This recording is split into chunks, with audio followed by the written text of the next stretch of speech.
দেশের অর্থনীতি এখন স্বস্তির জায়গায় পৌঁছেছে মন্তব্য করে অর্থ উপদেষ্টা ডক্টর সালেউদ্দিন আহমেদ বলেছেন, এর প্রবৃদ্ধি ৩.৯৭% থেকে ৫.৭% উন্নীত হতে পারে। তিনি আজ সচিবালয়ে দেশের চলমান অর্থনৈতিক পরিস্থিতি নিয়ে আয়োজিত এক সংবাদ সম্মেলনে কথা বলেন।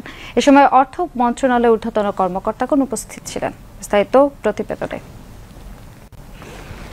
বিগত ফ্যাসিবাদ আওয়ামী লীগ সরকারের সময়কালে দেশের অর্থনীতির অবস্থা ছিল অনেকটাই টালমাটাল। ক্রমশ প্রবৃদ্ধির হার কমছিল ও দ্বিগুণাঙ্কে স্থায়ী ছিল মূল্যস্ফীতি এবং বৈদেশিক মুদ্রা রিজার্ভ দ্রুত হ্রাস পাচ্ছিল। সেই সাথে সংকটে জর্জরিত ছিল ব্যাংকিং খাত। মঙ্গলবার বিকেলে সচিবালয়ে দেশের আর্থিক খাতের পরিস্থিতি নিয়ে এক প্রেস ব্রিফিংয়ে অন্তর্বর্তী সরকারের অর্থ উপদেষ্টা ডক্টর সালেহুদ্দিন আহমেদ বলেন, ফ্যাসিবাদ সরকারের পতনের পরবর্তী এক বছরের ব্যবধানে দেশের অর্থনৈতিক সংকট অনেকটাই কাটিয়ে উঠেছে।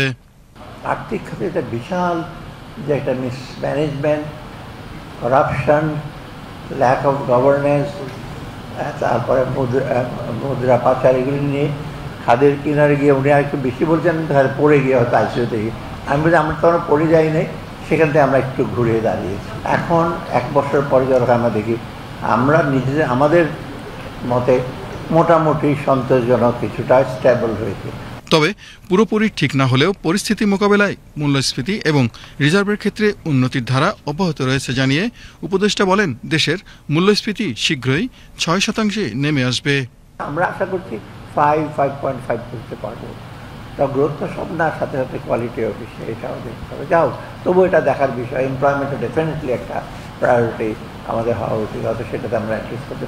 সার্বিকভাবে এবার আমরা যেটা করেছি এটা হতাশ হওয়ার মতো কিছু না, হতাশাব্যঞ্জক না, এটা আশার আলো।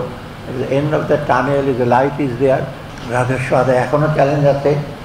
এই চ্যালেঞ্জটা আমরা যে 7.5 GDP রেশিও, এটাকে সাথে আমরা চেষ্টা করছি বাড়াতে। তবে এখানে চেষ্টা হচ্ছে করাপশন যেন না হয়, এনবিআর লোকজন যেন আরেকটু কর্মতৎপর হয়। গ্রোথ 3.97 একটা প্রভিশনাল 3.97 খারাপ না, অনেক দেশে তো নেগেটিভ গ্রোথ হয়েছে। এছাড়া ফ্যাসিবাদ সরকারের দোসরদের পাচারকৃত অর্থ ফিরিয়ে আনতে অন্তর্বর্তী সরকারের নানামুখী উদ্যোগের কথা তুলে ধরেন ডক্টর সালেহুদ্দিন আহমেদ। তারা করেছে, ওটা আইডেন্টিফাই করা হয়েছে, এটা একটা অগ্রগতি। সেকেন্ড হলো কোন কোন জায়গায় দিয়েছে সেটাও কিন্তু অনেকটা আইডেন্টিফাই করা হয়েছে, আপনারা নিজেরা দেখেছেন। থার্ড হলো এখন এটা আনার জন্য আমরা যেটা দরকার, বাইরে গেলে আমার কথা তো আমার অনুরোধে তো আসবে না, what we need a mutual legal assistance, MLA। সিঙ্গাপুরে আরেকজন একটা সে দৌড়াদৌড়ি করছে, one of the best lawyer hire করেছে, আপনারা জানেন। অ্যান্ড ওদেরকে কাউন্টার করতে হলে আমাদের সেরকম লাগবে। Recently Bangladesh bank is talking with some of the good lawyers. Sheikh Ali, BTV news.